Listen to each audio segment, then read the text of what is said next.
So in the next section, we'll be talking about how we can arrive at consistent decisions.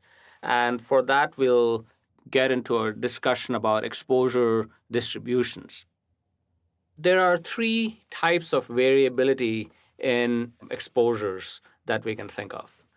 So the first type of variability is because of environmental variability, meaning that the environment is changing in some random fashion.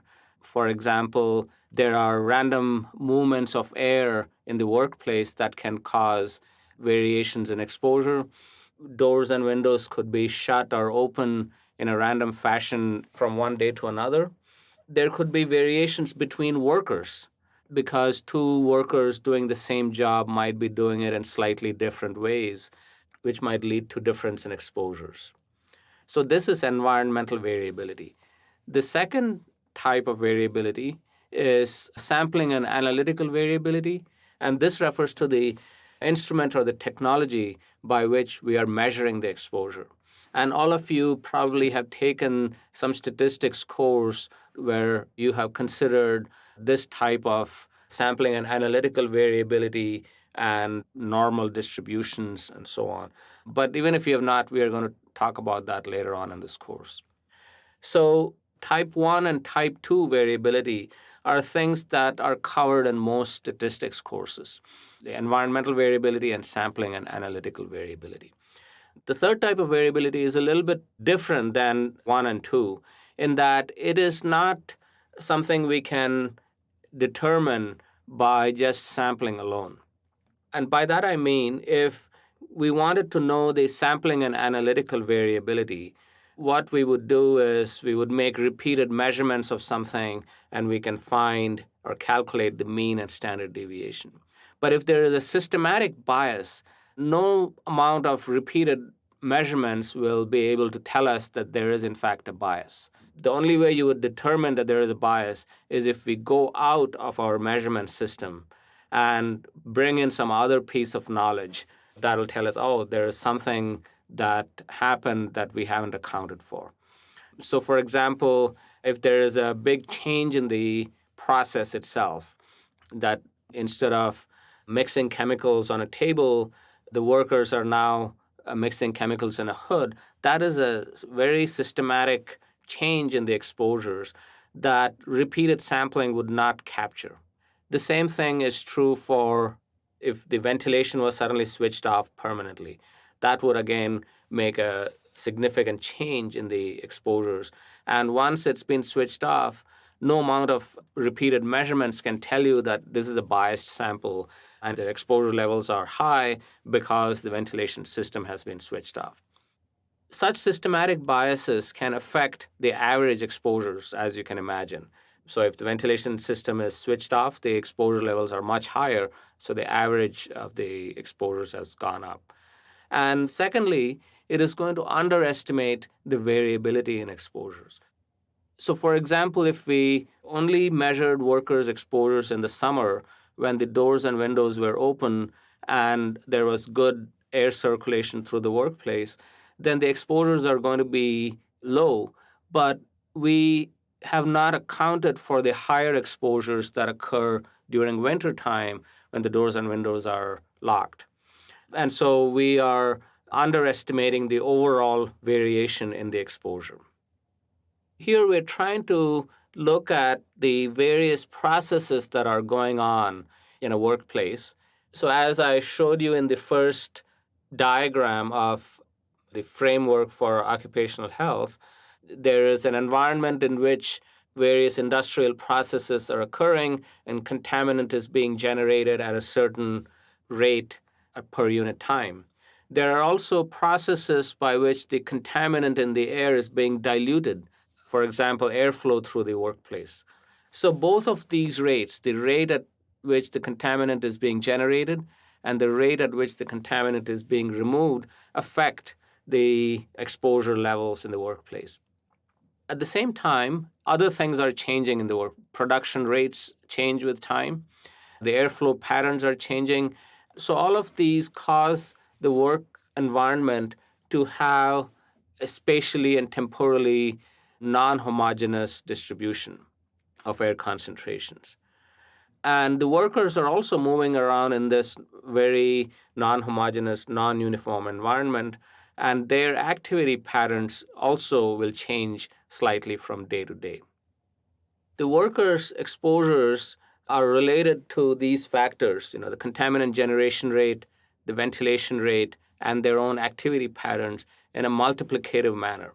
And we'll talk about what I exactly mean by this in a later lecture.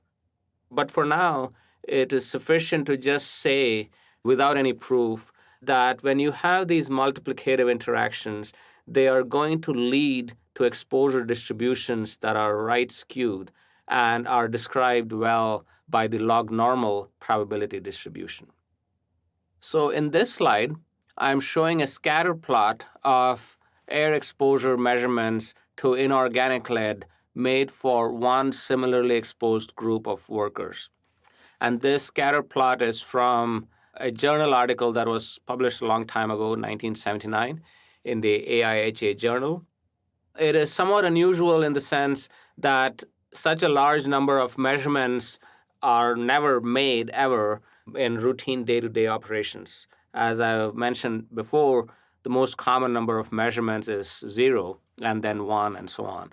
So this was obviously a research project, so they made this incredibly large number of measurements.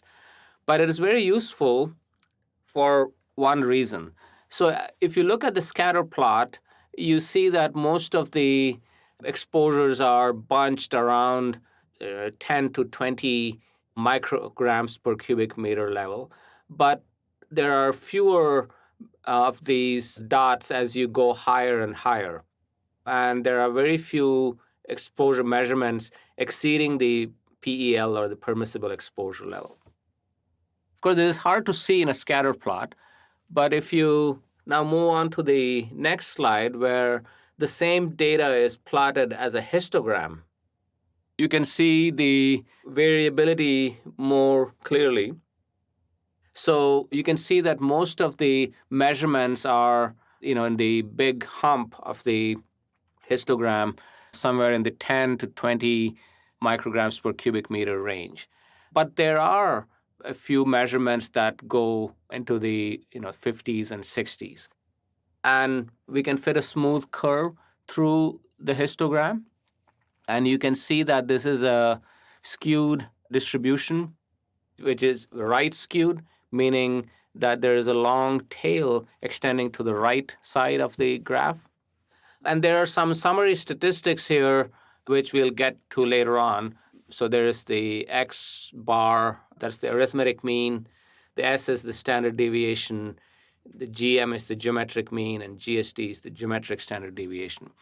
But what I want you to take away from this is that when you have a large number of measurements in an environmental setting or an occupational setting, you will always see this kind of a distribution. It is a right skewed distribution.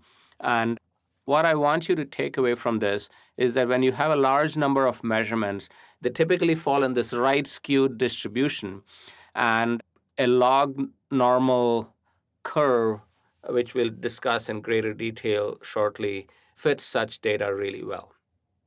The log normal distribution, or the right skewed distribution, describes the overall variability of worker exposures within an SEG.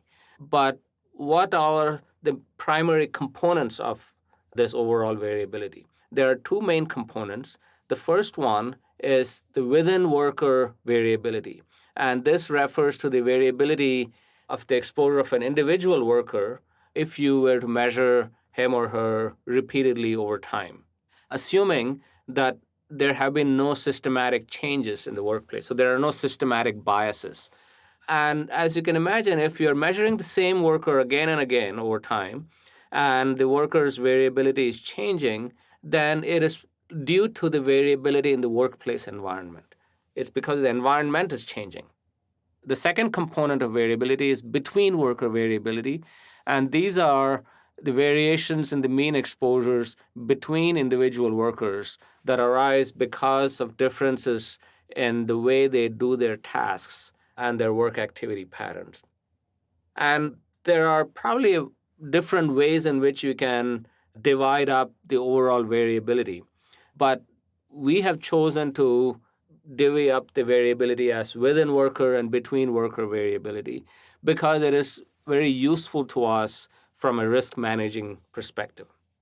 So, for example, and we'll talk about this more in the course, if you find out that of the overall variability, most of the variability is due to within worker variability, meaning variations in the environment, then if you want to reduce the exposures, you need to change the environment. You need to change the ventilation system.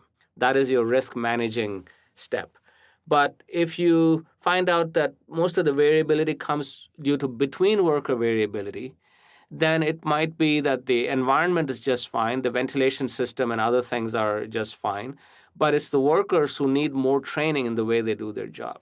So you can see how, depending on what is the primary driver of variability, you might take different risk managing decisions.